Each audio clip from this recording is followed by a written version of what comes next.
Assalamualaikum, bersama saya Kru Alia daripada TV PSS Visual Channel.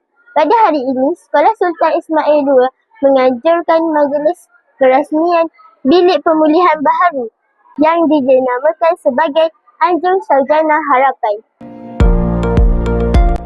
Mari sama-sama kita saksikan perjalanan majlis kerasmian ini.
Waalaikumsalam.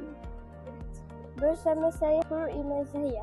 Perasmian bilik pemulihan yang diberi nama Anjung Sarjana Harapan.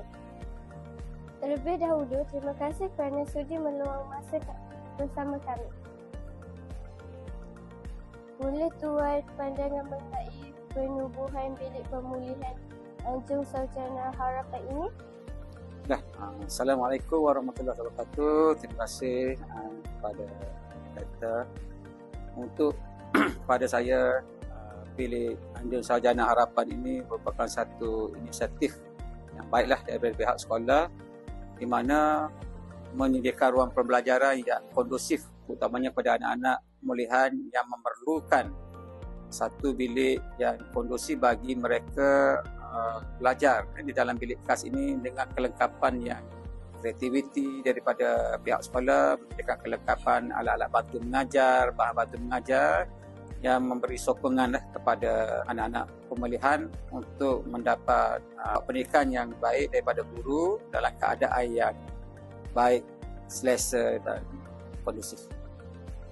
Pada pandangan tuan, apakah kepentingan bilik pemulihan dalam membantu murid sekolah rendah?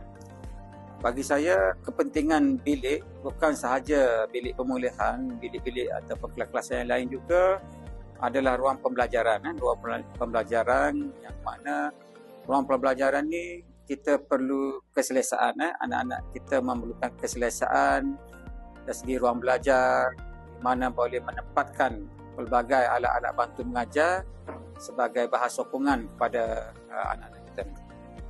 Apakah harapan tuan terhadap impak bilik pemulihan ini kepada murid dan sekolah? Harapan saya dengan wujudnya kelas dan seumpama ini, Anjung Sarjana Harapan ini, anak-anak kita, terutamanya anak-anak yang menduduki kelas pemulihan ini akan sentiasa merasa bermotivasi untuk hadir ke sekolah apabila melihat keadaan bilik yang selesa ini memberi motivasilah. Mereka akan datang setiap hari ke sekolah.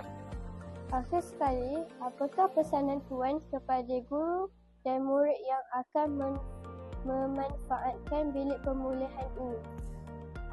Bagi saya, harapan saya lah kepada guru pemulihan sentiasa bermotivasi dan sentiasa menunjukkan komitmen yang tinggi terhadap anak-anak pemulihan, dan dengan suasana bilik yang selesa ini, insya-Allah anak-anak murid kita ni nanti selain daripada kerjasama daripada guru, komitmen daripada guru, anak-anak kita ini akan rasa sentiasa nak mari ke sekolah lah untuk mendapat ilmu dalam keadaan suasana yang selesa dan kondusif.